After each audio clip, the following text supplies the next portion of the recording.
अस्सलामुअलैकुम नाजरीन। इस एपिसोड के आगाज में हमें बहादुर को दिखाया जाता है जो कि हड़बड़ाते हुए अतसीज को खबर देता है कि दस्ते पर हमला हो चुका है। यह सुनकर वह लोग परेशान हो जाते हैं और उनकी मदद करने के लिए उनके पास दौड़ पड़ते हैं। वहां हम देखते हैं कि सलीबी सिपाही जंगी सिपाहियों पर भारी पड़ रहे होते हैं। गोक बोरू कहता है, उन्होंने हमें जाल में फंसा दिया है, लेकिन हम उनका मुकाबला करते रहेंगे।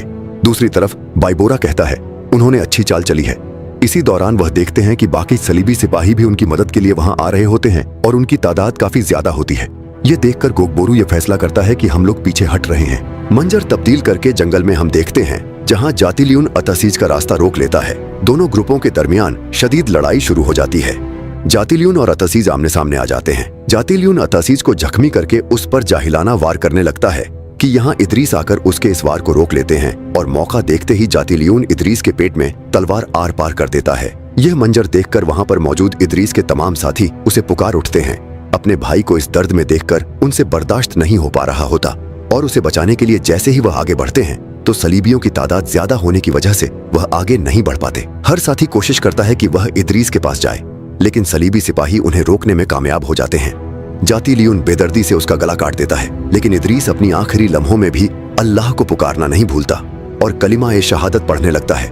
अतसीज जख्मी हालत में भी इदरीस की तरफ बढ़ने लगता है, लेकिन बहादुर बोझौक उसे वहां जाने से रोक लेते हैं क्योंकि सलीबी सिपाहियों की तादाद काफी ज्यादा होती है।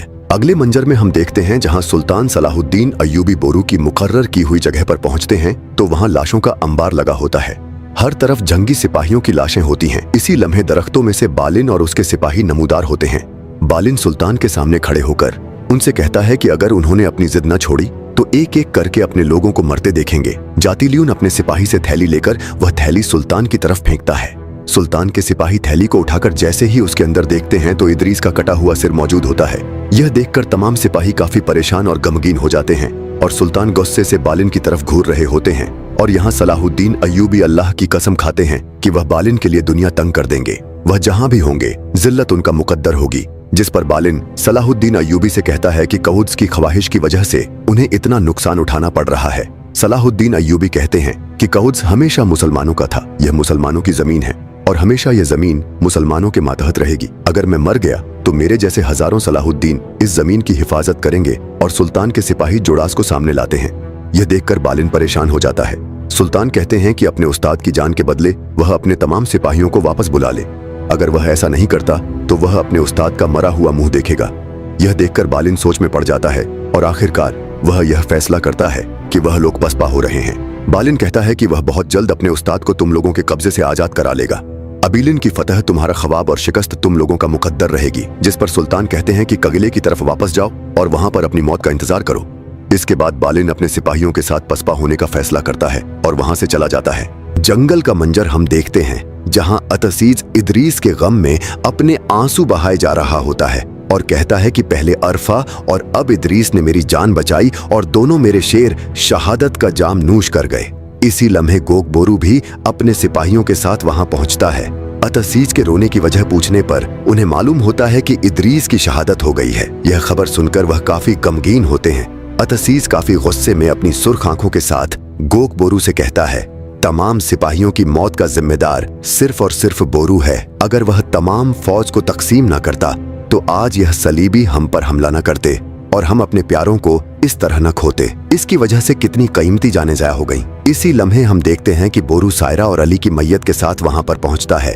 तुराब मैयत को देखकर शशदर रह जाता है और आहिस्ता आहिस्ता आगे बढ़ते हुए जैसे ही मैयत के मुंह से कपड़ा उठाता है तो वह अली होता है। यह देखकर तुराब झारो कतार रोने लगता है।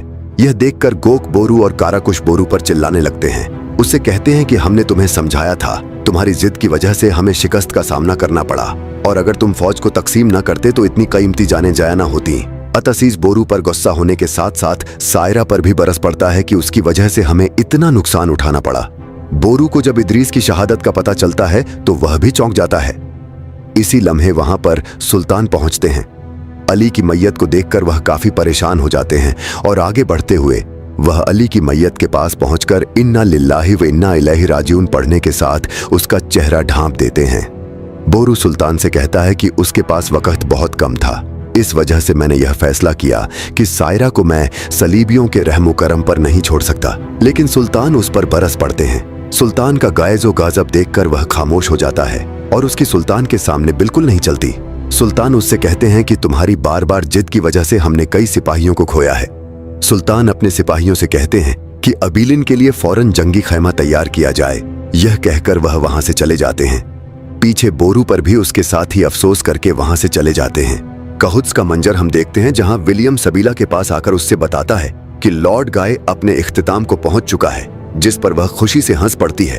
अबीलिन में हम देखते हैं जहां बालिन जातिलियन से कहता है कि सूरमाओं की मौजूदगी की वजह से अबीलिन महफूज रहेगा। जातिलियन को कुछ समझ नहीं आ रहा होता और वह कहता है कि हमने आखिर पसपाई क्यों इख्तियार की है, जिस पर बालिन कहता है कि खामोश हो जाओ, मैं खुद अपने उस्ताद को उनकी कैद से निकालूंगा। अगले मंजर में हम देखते हैं जहां बाल्डोइन अपने लोगों को बताता है कि बालिन फौजी दस्ते को अबीलिन लाने में कामयाब हो गया। बादशाह कहता है कि कुद्स से भी अबीलिन को फौज की तरसील नहीं रुकनी चाहिए। यहाँ बादशाह पूछता है कि लॉर्ड गाय नजर नहीं आ रहा, जिस पर विलियम जवाब देता है कि वह बहुत जल्द लौट आएगा। अबीलिन में हम देखते हैं कि जोड़ास का कमांडर बालिन से यह मुतालबा करता है कि हम अपने फौजी दस्तों को तैयार कर रहे हैं और अपने उस्ताद को उनसे वापस लाएंगे, जिस पर बालिन उसे तसल्ली देते हुए कहता है कि हम जरूर उस्ताद को वापस लाएंगे, लेकिन तुम लोगों को हर सूरत में अबीलिन की हिफाजत करनी होगी, जिस पर वह कमांडर वहां से चला जाता है। कैरक में हम देखते हैं जहां कमांडर बालिन का खत मेला के पास लाता है, जिसे पढ़कर वह कहती है कि बालिन एक बार फिर सलाहुद्दीन को पकड़ने में नाकाम रहा।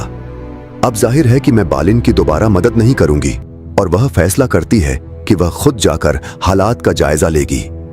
अगले मंजर में हम देखते हैं जहां गोक बोरू जोड़ास को बांधता है और उसकी जली कटी हुई सुनकर उसे एक जोरदार मुक्का रसीद करता है। सुल्तान वहां आकर बोरू को मैदान में बुलाने का कहते हैं। उधर जिंदान में देखते हैं जहां बोरू सायरा से कह रहा होता है कि यह तो एक बार थी, अगर वक्त खुद को बार बार भी दोहराए तो मैं तुम्हें 1000 बार बचाने वहां आऊंगा।